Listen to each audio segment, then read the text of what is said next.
So for today's video, me and my BFF explored a church, not hunted or something. So this was a month or it gold BC. I deleted this, and this is not the part 1 of my first video. Let's start. Again. Before we start, like and subscribe. Let's start. Now I just wanted to tell y'all that it's long. Guys, so for today's video, i-explore tayo sa simbahan. Oo, sa Ganda, Manila. San Pablo Apostolic Parish. So, guys, madilim kasi dito guys. Kaya nagdali na ako ng flash. Charot lang guys, ayun siya. Uy, Napansin niyo si Jonalyn? po? Si Jonalyn? Hindi po. Hanap mo siya ng magulang niya.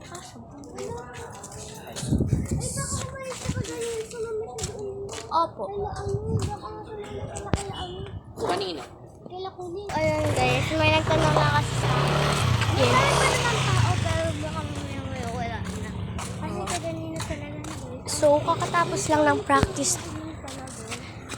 kakatapos lang namin sa practice. Kasi guys, bored ka. Ayun, co-record. Madilim.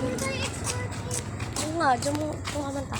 So, kakatapos lang kasi namin sa practice sa choir. Kasi nga sa choir ako nag-ano guys. Ayan. Madilim siya, kaya nagdalagan. Ano po guys? So, okay lang guys, kahit di nyo yun makita. Oh guys, ayun o.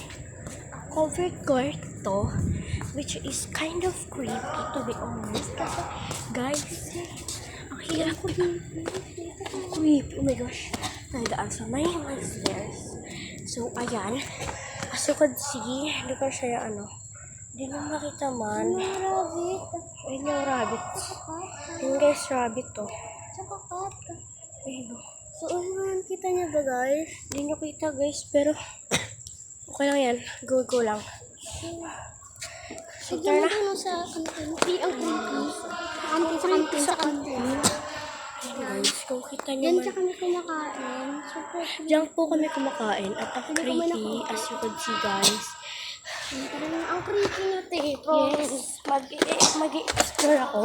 Ang battery percent ko ay 8% kasi Yes, hindi ko guys, siya na-charge. Di ba kami may... 8%! Yes. Depende malobat yun. Pwede malobat yun. Kasi kiting hindi ka sila ng mumulan. Oo, yun na siya. Bye guys, please like and subscribe. That's all BC and bye.